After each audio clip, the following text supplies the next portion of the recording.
절 같이 읽겠습니다. 두아디라 교회의 사자에게 편지하라. 그 눈이 불꽃 같고 그 발이 빛난 주석과 같은 하나님의 아들이 이르시되.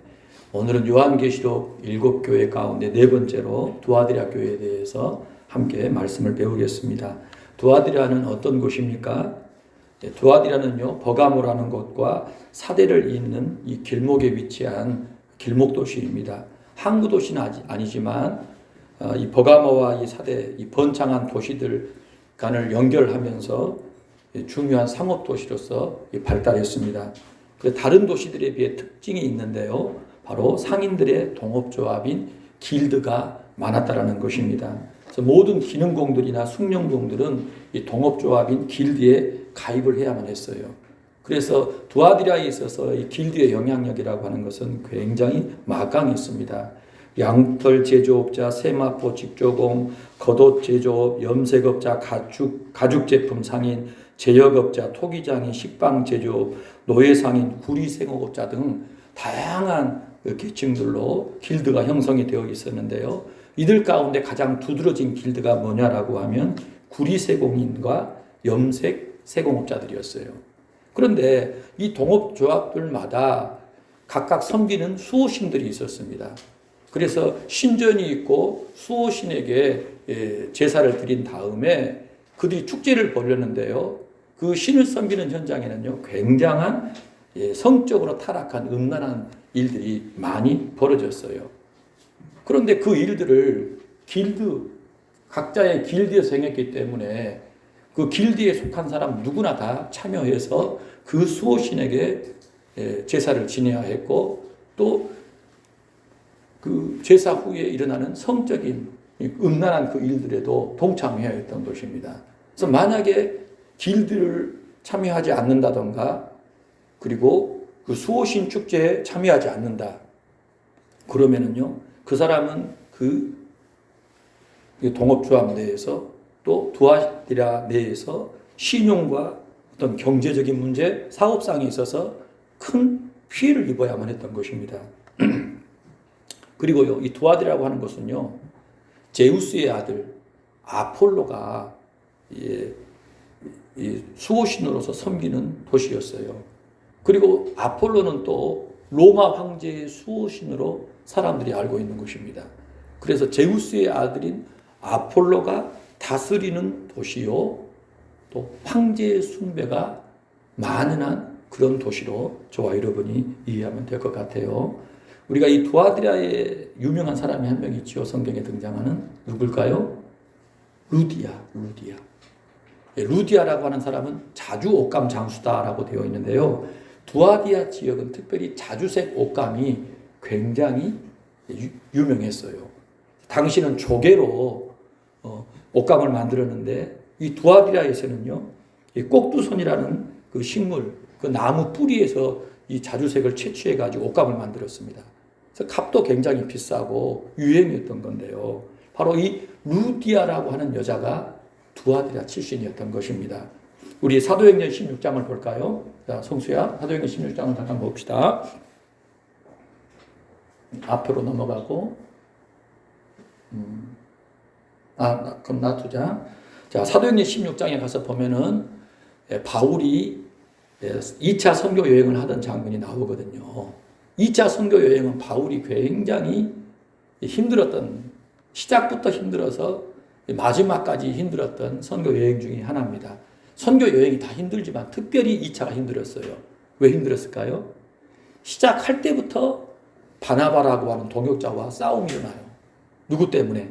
마가 요한 때문에 싸움이 일어나가지고 두 사람이 갈라져 버린 겁니다. 선거 계획 짜가지고 가는 중에 누구를 데리고 가냐 하는 문제로 두 사람이 극렬하게 싸우더니 나뉘어져서 따로 진행을 하게 된 거예요. 그리고요, 2차 선교 여행 때 바울이 눈에 큰 고통을 당합니다. 질병을 얻게 되는 거예요. 그래서 선교 여행을 하지를 못하고 갈라디아 지역을요, 헤매게 됩니다. 그래서 생겨난 교회가 사실 갈라디아 교회거든요. 그래서 들리는 말에 의하면 바울은 안질이 굉장히 심했다라고 합니다. 안질. 아마도 예수님이 부활하신 그 모습으로 자기를 찾아왔을 때 눈이 멀지 않습니까? 그때 얻은 상처가 아니었는가 뭐 얘기도 하지만 아무튼 2차 선교 여행 때는요. 건강상의 큰 타격을 입고 선교를 제대로 진행할 수 없어서 갈라디아 지역에서 그가 요양을 하면서 복음을 전하게 됩니다. 그렇게 생겨난 교회가 갈라디아 쪽의 교회인데요. 성령님께서 그의 길을 막으시는 거예요. 그래서 바울은 갈라디아 쪽을 배회하다가 드로아 쪽에 가서 머물렀는데 드로아에서 밤에 환상을 본 겁니다.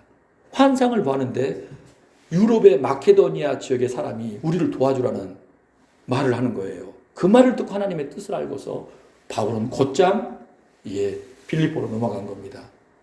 드로아에서 빌립보로 넘어가는데 바로 유럽의 첫 성, 가장 큰 성이 빌립보였던 거예요. 그래서 바울이 빌립보에 갔는데요. 그곳에 회당도 없고 유대인도 없는 거예요. 그래서 고민하던 가운데 강가에 나가가지고 여인네들을 만나서 복음을 전하는데요. 그 중에 한 사람이 귀를 쫑긋 세우고 바울의 말을 잘 듣는 겁니다. 그러더니 그 여인이 예수님을 믿어요. 그러더니 자기뿐만이 아니라 가족 전부를 다 예수 믿게 하고 세례까지 함께 받습니다. 그리고 바울이 떠나려 하는데 그 여인이 붙잡은 거예요. 뭐라고 하는 겁니까? 자기 집에 머물러 달라는 겁니다. 바울을 딱 보니까요. 거처가 마땅치 않고 아는 사람도 없는 것 같아요. 그래서 이분을 우리 집에 모셔서 함께 교회를 이루어가겠다 생각을 한 겁니다. 그래서 유럽 최초의 교회가 빌립보 교회인데 그 빌립보 교회가 시작하게 된 곳이 어디예요? 두아디라 사람 루디아의 가정이었던 것입니다. 그 가정에서 유럽 최초의 교회가 시작하게 된 거예요. 그러니까 이 루디아라고 하는 이 여인이 얼마나 뜨거웠고 얼마나 순수했고 얼마나 간절했는지를 알 수 있어요. 여러분 교회가요 세우신다라고 하는 것은 돈으로 환산이 안 되는 겁니다. 돈으로 환산이 안 돼요. 하나님의 상이 얼마나 크겠습니까? 여인이 돈이 많이 벌어가지고 사업도 잘하고 있었는지 모르겠지만 교회를 향한 헌신은요 세상의 그 무엇으로도 비교가 안 되는 거예요. 이 위대한 영광을 이 여인이 누리게 되었는데 이 여자가 바로 두아디라 출신이었던 것입니다. 오늘 저와 여러분에게도요 어떤 마음이 어떤 의식이 가득해야 되냐면 주를 위해 일하고 싶다. 주의 교회를 위해 충성하고 싶다. 정말 하나님의 나라를 위해 충성하고 싶다는 마음이 날이 가면 갈수록 커져야 합니다. 내 작은 헌신과 수고를 통해서 주님이 영광 받으시고 교회가 유익하다면 나는 기꺼이 헌신하겠다는 마음이 커져야 돼요. 그래서 언제 어디를 가나 누구를 만나나 그런 의식으로 삶을 진행하면은요 하나님께서 저와 여러분을 사용하실 줄로 믿습니다. 자, 두아디라에 모여가지고 신앙생활하고 있는 이 사람들에게 주님께서 편지를 보내셨는데 주님은 자신을 누구라고 밝히고 계십니까? 세 가지로 얘기하시죠. 첫 번째로는 눈이 불꽃 같고, 두 번째로는 그 발이 빛난 주석 같고, 세 번째로는 하나님의 아들이다라고 표현되어 있어요. 여러분 1장에 가서 보면은요 예수님의 그 심판주로서의 모습 가운데 눈이 불꽃 같고 발이 빛난 주석 같은 건 나와요. 하나님의 아들이라는 표현은 나오지 않아요. 그러니까 여기에 추가가 된 겁니다. 근데 왜 그랬는가 하는 것도 이따 살펴볼 텐데요. 먼저 눈이 불꽃 같다. 불꽃 같은 눈이라는 건 뭘 의미할까요, 여러분? 눈이 여러분 막 이글이글 불탄다 생각을 해보세요. 감출 수 없다는 겁니다. 모든 걸 다 완전하게 안다라는 거예요. 예수 그리스도가 누구시냐라고 할 때 여러분 아니고 바뀌고 보이는 것이건 보이지 않는 모든 것을 완전하게 아시는 심판자시라는 것을 의미해요. 아멘. 모든 인생이 불꽃 같은 눈을 가지신 주님 앞에 설 날이 옵니다. 아멘. 저와 여러분은 그 사실을 알고 살아야 되는 거예요. 사람을 감출 수 있어요. 속일 수 있어요. 이 땅에서는요 넘어갈 수 있습니다. 묻혀지고 기억에서 지워질 수 있어요. 그러나 주님께는 안 됩니다. 그러니까 예수 믿는 사람은 더 거룩해져야 돼요. 마음으로 생각으로라도 혹시라도 내가 하나님 보시기에 죄된 것을 품거나 행했다고 하면 즉시 회개해야 합니다. 주의 보혈로 싹 씻어달라고 점점 더 점도 없이 흠도 없이 거룩해져야 될 줄로 믿습니다. 빛난 주석과 같은 발이다라고 하는 게 뭐예요? 그곳에는 구리 세공업자들이 많았어요. 구리로 작업하는 것이 많았습니다. 그릇도 만들고 뭐 쇠뭉치도 만들었겠죠. 근데 빛난 주석과 같은 불은요, 그냥 반짝반짝하는 게 아니라 불에 타서, 예? 불에 휩싸여 가지고 빨갛게 타오르는 그런 주석과 같은 발을 가졌다는 말이에요. 여러분, 그 발로 뭔가를 밟았다 생각을 해보세요. 나만 할 게 있을까요? 철저하게 파괴되고 여러분, 없어질 겁니다. 완전한 능력을 행사하시는 심판자이시다라고 하는 것을 예수님께서 그와 같이 말씀하신 거예요. 자, 하나님의 아들이라는 표현을 추가했는데요. 왜 그랬을까요? 제가 초두에 그런 말씀을 드렸어요. 두아디라 성은요, 누가 다스리는 땅이라 그랬죠? 제우스의 아들 아폴로가. 신중의 왕이 제우스인데 제우스의 아들이 다스린다라고 해서 사람들이 그것을 좋아해서 신전 세우고 숭배하고 음란한 행위를 했다 이 말이에요. 그런데 예수님은 뭐라고 말씀하셔요? 하나님의 아들이 누구시다? 자신이시다라는 거예요. 우주 만물의 창조주시요 역사의 주관자시며 생사화복을 관장하시는 분이 누구시다라는 겁니까? 바로 자신이라는 거예요. 속지 말라는 겁니다. 제우스의 아들 아폴로가 아니라 하나님의 아들이신 예수 그리스도가 진정한 통치자이심을 교회로 하여금 깨닫도록 하신 거예요. 19절 같이 한번 읽어볼까요? 내가 내 사업과 사랑과 믿음과 섬김과 인내를 아노니 내 나중 행위가 처음 것보다 많도다. 두아디라 교회를 향해서요, 사업이라고 얘기하는데 사업이라는 건 비즈니스가 아니에요, 여러분. 영어로 deeds라고 복수형을 써서 행위들입니다. 행위들. 너의 행위들과 사랑과 믿음과 섬김과 인내를 예수님이 아신다라는 거예요. 여러분, 두아디라 교회는요, 말씀드렸듯이 아폴로부터 황제 숭배로 해가지고 길드 모임 속에서 난리. 여러분, 그런 일들을 벌이고 있는데 기독교인들이, 예수 믿은 사람들이 여러분 길드 안에서 제대로 생활했겠어요? 네? 황제 숭배하고 아폴로 숭배하고 음란한 행동들 하는데 예수 믿는 사람들이 여러분 그거 참여하면서 즐기고 있었겠습니까? 그런데 참여하지 않으면 여러분 생계의 위협을 받습니다. 사업의 위협을 받아요. 생명을 유지할 수가 없음에도 불구하고 여러분 예수 믿는 사람들은 그것까지도 각오했던 시대였어요. 그래서 예수님이 뭐라고 칭찬하십니까? 내 행위와 사랑과 믿음과 섬김과 인내를 아신다라는 거예요.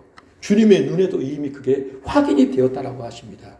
그리고 더 나아가서는 뭐라고 하세요? 예수를 처음 믿을 때보다 이와 같은 일들이 더 많았다라는 거예요. 상황이 나빠지니까 안 좋아지니까 이러한 행위와 사랑과 믿음과 섬김과 인내가 줄어든 것이 아니라 더 많았다라는 거예요. 시간이 가면 갈수록 믿음이 요구하고 있는 마땅한 거룩한 행위들이 더 풍성해지고 깊어졌다. 그렇게 우리 주님이 칭찬하고 계시는 거예요.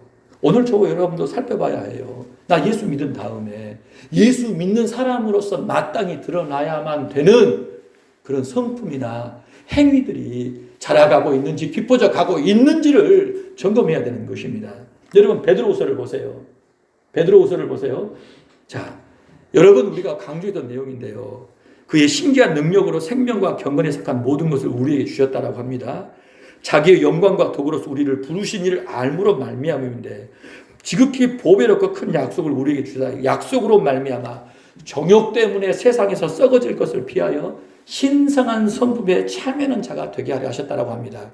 그런데 그 신성한 성품이 뭡니까? 믿음의 덕, 덕의 지식, 지식의 절제, 절제의 인내, 인내의 경건, 경건의 형제의 우애, 형제의 우애에 사랑을 더해야 하는 거예요. 믿음이 생겨나면요, 그 믿음으로부터 생겨나야 될 거룩한 가치들, 덕목들이 있다는 거예요. 사람이 바뀌어가야 돼요.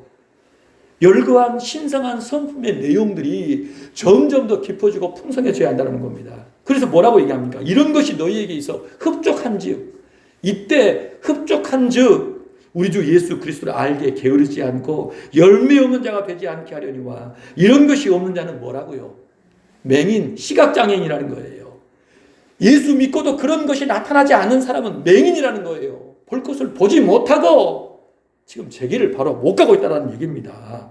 형제들아, 멀리 보지 못하고 옛 죄가 깨끗게 된 것을 잊어버렸고 형제들아 더욱 힘써 부르심과 택하심을 굳게 하라. 너희가 이것을 행한지, 이것이 뭡니까 여러분? 신성한 성품에 관련된 이 내용들을 행한 즉 언제든지 실족하지 않고 우리 주 예수 그리스도의 영원한 나라에 들어감을 넉넉히 너희에게 주시리라. 믿고 난 다음에 신성한 성품, 열거된 이 내용들이 자라가고 깊어져야 여러분 하나님의 나라에 넉넉히 참여할 수 있다는 거예요. 아멘. 지금 우리는 어떻습니까? 예수 믿고 좀 변화되고 있어요? 생각하는 것이, 마음에 품은 것이, 말하고 행하는 것이, 살아가는 것이 좀 바뀌어가고 있냐 이거예요. 이제나 저제나 전혀 바뀔 수 없다. 바뀌는 것이 없다. 그 사람이 그 사람이요. 냉동인간 같아. 여러분 그래버리면 큰일 난다는 거예요. 제가 여러 번 사실 좀 얘기했듯이 전쟁이 확산일로입니다. 전면전 양상으로 가고 있는데요. 여러분 하나님의 그 심판에 마지막이 전쟁으로 늘 드러나거든요. 성경을 보면은요. 역사적으로도요. 지금 깨어나야 될 때입니다. 전쟁에서 뭐 누가 죽고 망하고 문제가 아니라 주님의 날이 이 가까이 왔다라고 하는 신호일 수 있어요.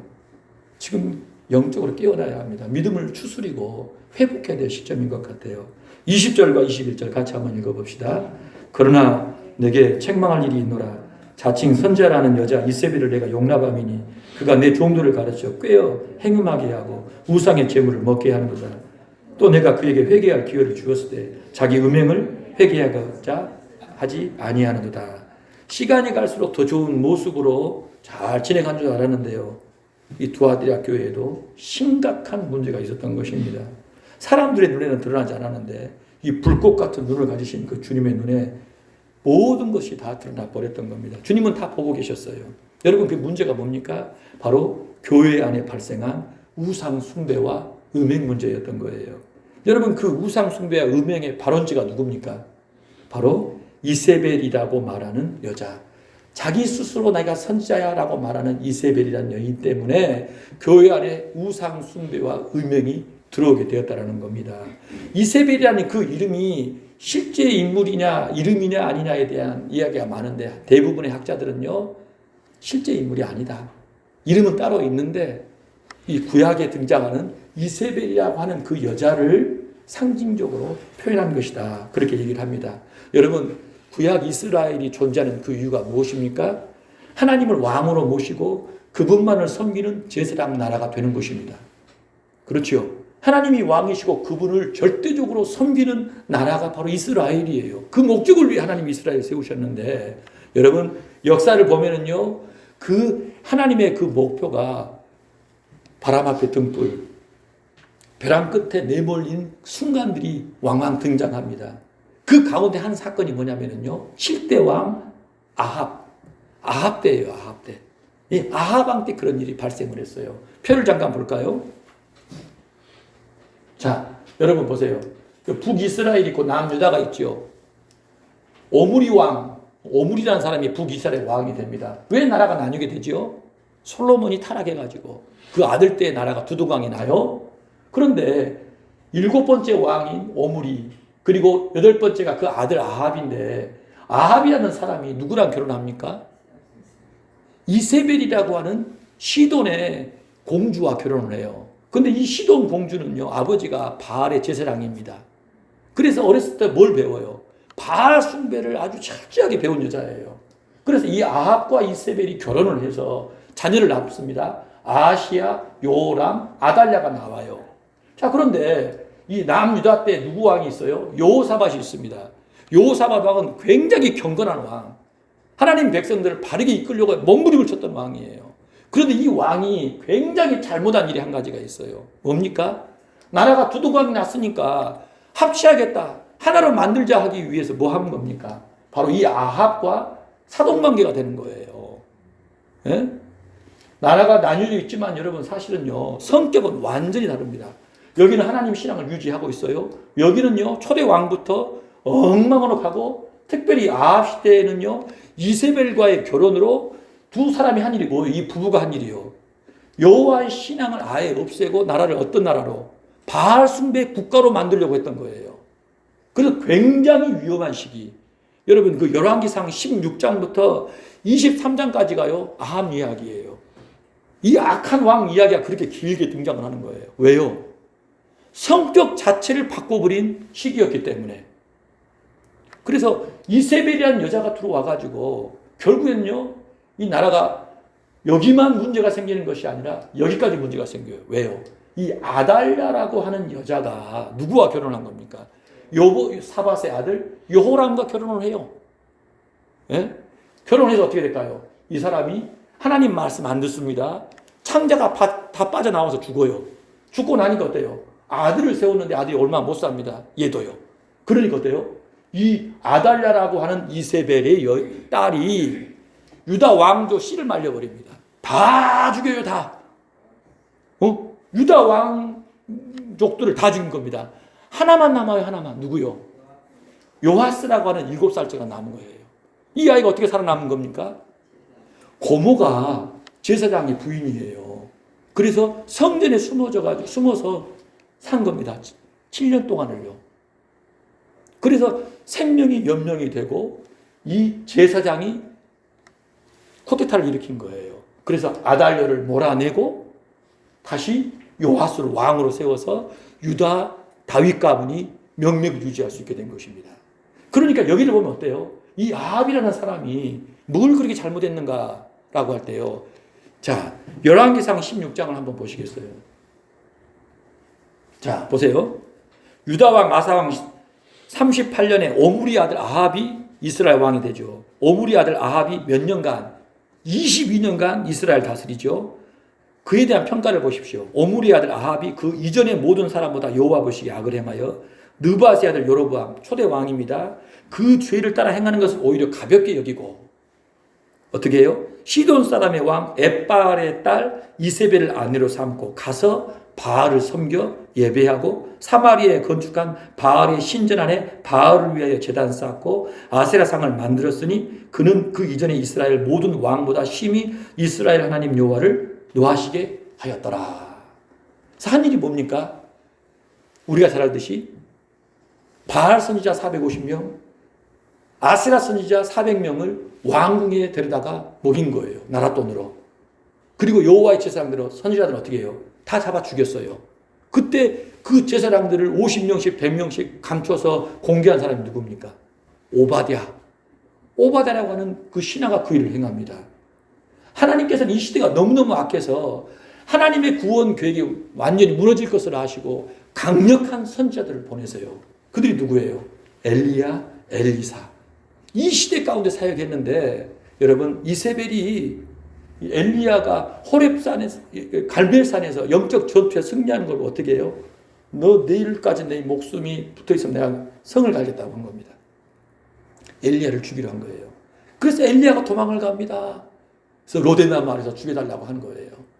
그 이야기의 장본인이 누구냐면 바로 아합과 이세벨이라는 거예요.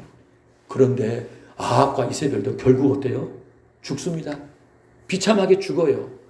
그렇지만 그 죽음으로 끝나지 않고 그들의 이후의 후손들이 아까 표에서 봤듯이 유다에까지도 그 악한 영향력을 끼쳐서 하나님의 구원의 계획에 엄청난 걸림돌을 만들어 버렸던 것을 얘기하는 것입니다.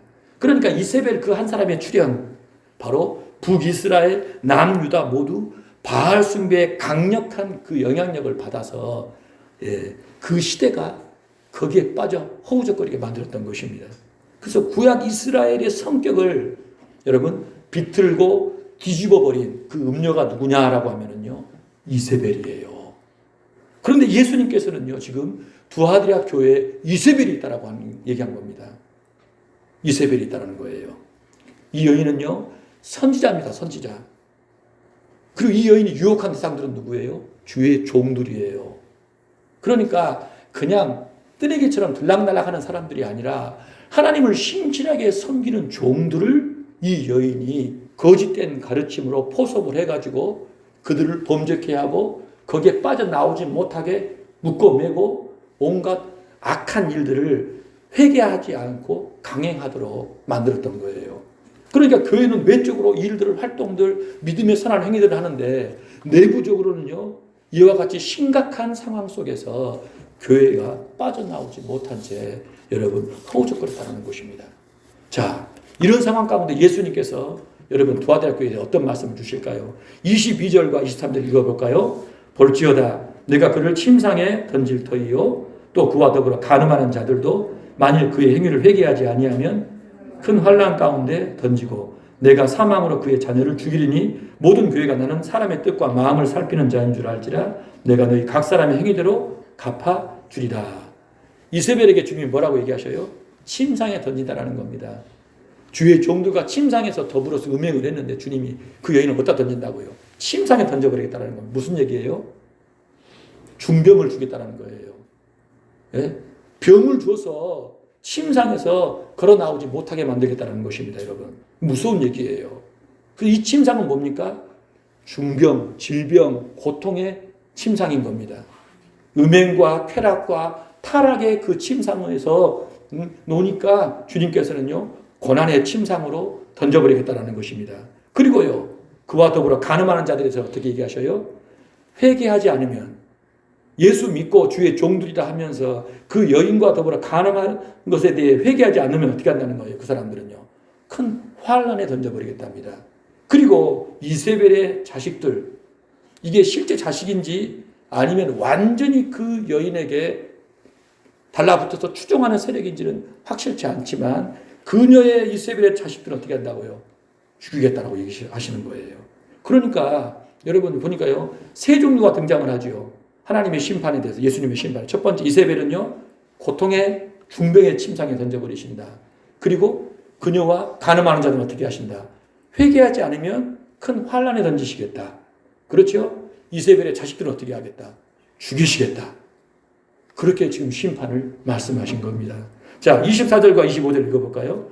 두아디라에 남아 있어 이 교훈을 받지 아니하고 소위 사탄의 깊은 것을 알지 못하는 너희에게 말하노니 다른 짐으로 너희에게 지울 것은 없노라. 다만 너희에게 있는 것을 내가 올 때까지 굳게 잡으라. 자, 주님이요.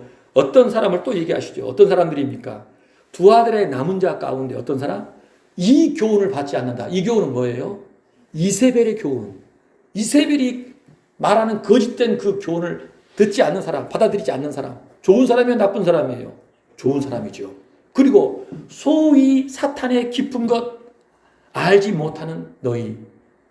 사탄의 깊은 것이라는 게 우리가 생각할 때는 신령하다. 그게 아니라 두아디라 교회에 이세벨이 들어와가지고 한 소리가 뭐예요? 너희가 사탄의 깊은 것을 아느냐? 사탄의 깊은 것을 가르쳐 주마. 그렇게 얘기를 한 거예요. 그러니까 거짓된 가르침을 뭐라고 표현했어요? 사탄의 깊은 것을 알려주겠다라고 얘기를 한 겁니다. 그러니까 그 사탄의 깊은 것을 들은 사람이 좋은 사람이에요? 안 듣는 사람이 좋은 거예요? 안 듣는 사람. 그 사탄의 깊은 것을 안 듣는 사람에게 주님이 뭐라고 얘기하셔요? 다른 짐으로 너에게 지울 것이 없다. 다만 너에게 있는 것을 내가 올 때까지 굳게 잡으라고 하신 거예요. 두아디라 교회는요. 지금 안 그래도 고달픕니다. 길리에 참여할 수가 없어요. 예수님 믿기 때문에 아폴로 숭배할 수 없고 로마 황제 숭배할 수 없고 음행에 참여할 수 없어요. 그러면 여러분 생계가 위협을 받습니다. 생명의 위협을 느껴야 될 그 시기인데 교회 안에는 어떤 일이 발생한 거예요? 바알의 딸 이세벨이 등장해가지고 교회에 완전히 더럽히고 무너뜨려버린 상황입니다. 그런데 그 가운데서도 밖으로의 환란, 안으로의 그 혼란 중에도 믿음을 굳게 지키고 있는 그 사람들이 있는데 그들에 대해서 주님 뭐라고 하세요? 다른 짐 지우지 않겠다. 너희 수고하고 고생하는 건 내가 알아. 응? 너희가 지금 가지고 있는 그거 사도로부터 받아서 전승받은 그 복음의 메시지 굳게 붙잡고 믿음의 길을 올곧게 걸어가라. 그렇게 말씀하신 거예요. 자, 26절부터 29절까지 읽어보겠어요. 이기는 자와 끝까지 내 일을 지키는 그에게 만국을 다스리는 권세를 주리니 그가 철장을 가지고 그들을 다스려 질그릇 깨뜨리는 것과 같이 하리라. 나도 내 아버지께 받은 것이 그러하니라. 내가 또 그에게 새벽별을 주리라. 귀 있는 자는 성령이 교회들에게 하시는 말씀을 들을지어다. 자, 주님의 칭찬과 책망과 권면을 듣고 그들을 순종해서 끝까지 믿음의 길을 지킨 이 두아디라 교회 주님이 약속하신 바는요. 만국을 다스리는 권세와 새벽별을 주시겠다라고 말씀하십니다. 그리고요, 여러분, 이 위대한 축복은 두아디라 교회뿐만이 아니라 성령이 하시는 그 음성을 따라 순종하는 모든 자에게 주신답니다. 저와 여러분에게도 주신다는 약속이에요. 여러분, 만국을 다스린다라는 그 권세가 어떻게 표현되어 있어요? 철장을 가지고 질그릇을 깬다라고 합니다. 철장이 뭡니까? 철몽둥이에요. 쇠몽둥이에요. 쇠몽둥이로 질그릇을 깰 수 있어요, 없어요? 박살을 낼 수 있잖아요. 만국을 그와 같이 통치하고 다스릴 수 있는 권세를 두아디라 교회에 주신대요. 근데 그 권세는 누가 받은 권세예요? 예수님께서 아버지께 받은 권세예요. 아버지께 받은 그 권세를 누구에게? 믿음의 길을 끝까지 지키고 승리한 두아디라 교회에 주신다고 약속하신 겁니다. 그러니까 두아디라 교회와 예수님 자신은 동일시하고 있는 거예요. 누구든지 믿음 지키고 이 땅에서 승리하면, 끝까지 믿음을 지켜 승리하면 주님은 주님의 보호자도 주시고, 주님의 통치권도 주시고, 생명나무도 주시고, 낙원도 주시고, 다 주신다라는 약속을 그와 같이 하시는 겁니다. 새벽별을 주신다고 합니다. 여러분, 이 새벽별을 뭐라고 하죠? 흔히 샛별, 금성, 가장 밝게 빛나는 별입니다. 이사야서에서는요, 함께 볼까요? 이사야서를 보면은요, 아침의 아들 계명성 얘기가 나와요. 계명성이 바로 이 샛별인데 뭐라고 합니까? 어찌하여 하늘에서 떨어졌으며 너 열국을 없는 자여 어찌 그리 땅에 지켰냐? 네가 네 마음에 이르기를 내가 하늘에 올라 하나님 무별 위에 자리를 높이리라. 내가 북극 지폐의 산 위에 앉으리라. 가장 높은 구름에 올라가 즉기 높은 이와 같아지리라 하는도다. 이제 내가 수월 구덩이 맨 끝에 떨어짐을 당하리로다. 바로 바벨론 왕에 대하여 이사야 선지자가 이와 같이 예언한 겁니다. 그렇게 반짝이더니 아침 해가 뜨니까요 사라져버렸어요. 그와 같이 바벨론 왕 네 영광도 추락할 것이다. 왜요? 교만해져가지고 하나님과 감히 비교를 들어 하나님께서 그걸 보고서 수월까지 추락을 시켜버리겠다라는 얘기입니다. 그래서 샛별 계명성이 또 구약 한 곳에서는 이와 같이 부정적인 의미로 쓰였어요. 그런데 신약에서 보면은요, 샛별은 누구를 얘기하느냐라고 할 때 예수 그리스도를 얘기합니다. 베드로후서를 볼까요? 1장을 보세요. 자, 베드로후서 1장을 보세요. 우리 주 예수 그리스도의 능력과 강림하심을 너희에게 얘기한 게 교묘히 한 얘기가 아니야. 가짜가 아니라는 거예요. 그래서 베드로는요, 우리가 그분의 크신 위엄을 친히 보았다. 지극히 큰 영광 중에 이러한 소리가 들렸는데 내 사랑하는 아들이요 내 기뻐하는 자라. 그러실 때 예수님께서 아버지께 존귀와 영광을 받으셨다. 이 소리는 그와 함께 거룩한 산에 있을 때 하늘로부터 난 것을 들었다라고 얘기하잖아요. 이게 뭡니까? 변화산에서 베드로가 직접 들은 이야기예요. 예수 그리스도의 능력과 강림하심에 대한 그 이야기는 거짓말이 아니라는 거예요. 분명히 오신다라고 하면서 변화산에서 본인이 경험한 것을 이야기한 겁니다. 그러더니 또 우리에게는 더 확실한 예언이 있어 어두운 데를 비추는 등불과 같으니 날이 새어 샛별이 너희 마음에 떠오르기까지 너희가 이것을 주의하는 것이 옳으니라. 더 확실한 예언.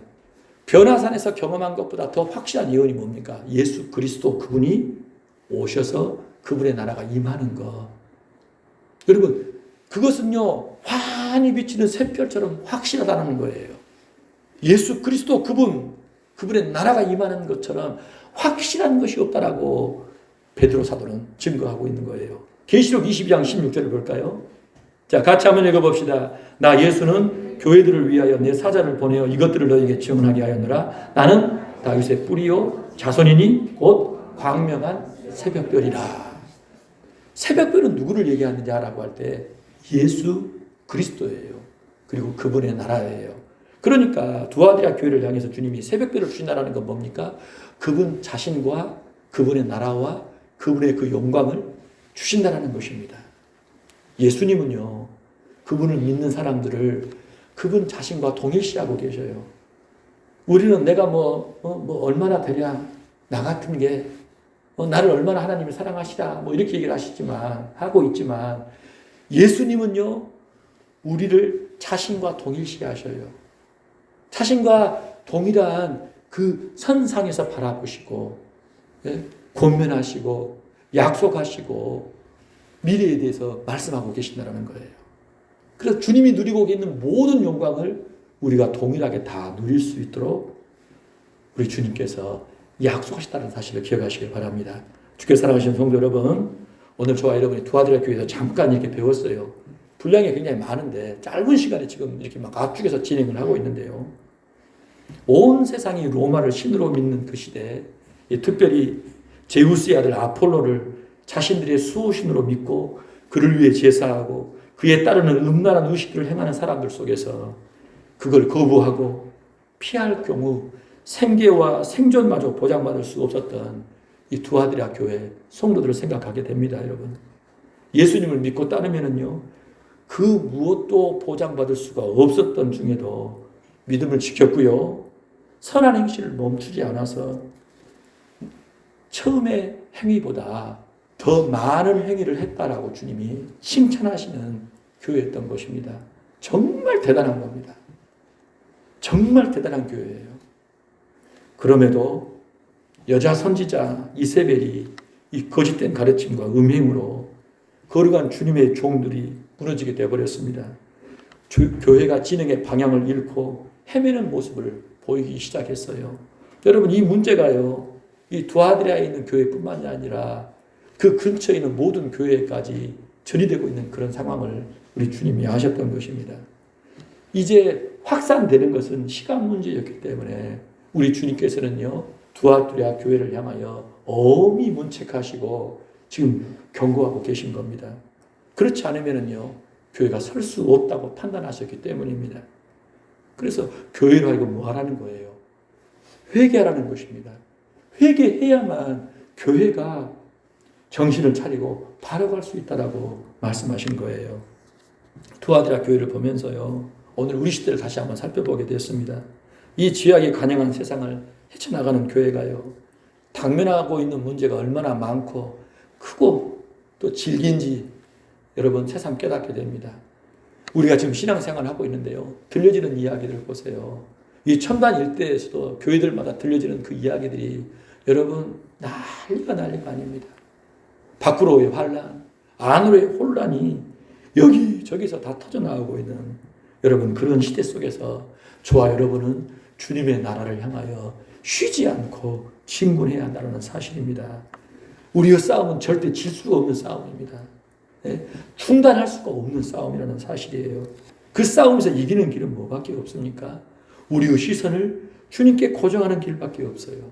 주님의 말씀에 따라서 우리 자신을 비춰보고 그 말씀에 따라 행하는 것, 행하지 못한 부분들은 돌이켜서 회개하여 다시 행하는 길밖에 없다라는 거예요. 그 길 외에 이 싸움을 마치어 승리에 이를 길은 없다라는 것입니다. 오늘 저와 여러분이 지금 어떤 상태로 신앙생활하고 있는지 정말 깊이 돌아보기 원해요. 내 믿음이 처음보다 더 나아졌는지, 믿는 사람으로서 가져야 될 그 마땅한 모습들이 내 안에 자라가고 깊어져 가고 있는지, 아니면 점점 더 빛이 꺼져가고 있지는 않은지, 맛이 사라져가고 있지는 않은지, 그러한 부분들을 깊이 돌아보고 살펴봐야 될 줄로 믿습니다.